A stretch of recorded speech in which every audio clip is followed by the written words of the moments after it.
OPEC likely to keep oil supply curbs for whole of 2018. Sources: Dubai, Reuters. OPEC is likely to stay the course by keeping its current curb on oil production in place for the whole of 2018 despite potential output disruptions next year, Gulf OPEC sources said.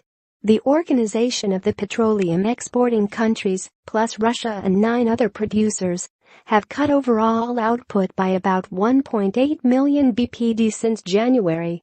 The pact runs to March 2018, but the producers are considering extending it. OPEC is scheduled to next meet at its headquarters in Vienna on November 30. Venezuela's oil production, which has been falling by about 20,000 barrels per day per month since last year, is on track to fall an additional 240,000 bpd next year as U.S. sanctions and a lack of infrastructure investment hobbles operations. Oil flow from other OPEC members such as Nigeria and Libya continue to see supply disruption. But Saudi Arabia and OPEC are unlikely to raise output elsewhere next year to compensate for this decline as the exporting group wants to remain focused on reducing the level of oil stocks in OECD industrialized countries to their 5-year average, one OPEC source familiar with Saudi thinking on its oil policy said. OPEC is likely to stay the course for the rest of 2018. We want to see commercial stocks going down, the source said.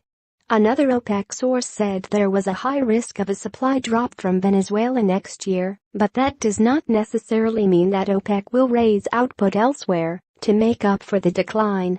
The first OPEC source said that output from the Latin American OPEC nation could fall in 2018 by 300,000 to 600,000 bpd, adding that the risk of supply disruptions from other OPEC producers such as Libya and Nigeria also remained high.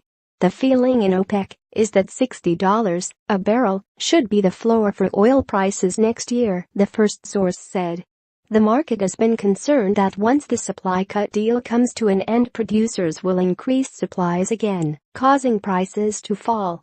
But Saudi Energy Minister Khalid Al-Falih last week raised the prospect of prolonged restraint once the pact ends, as the world's top oil exporter Saudi Arabia is determined to reduce inventories further through the OPEC-led deal. Saudi Crown Prince Mohammed bin Salman told Reuters last week that the kingdom supports the idea of extending the OPEC-led pact. Reporting by Rania El Gamal, editing by Greg Mullick.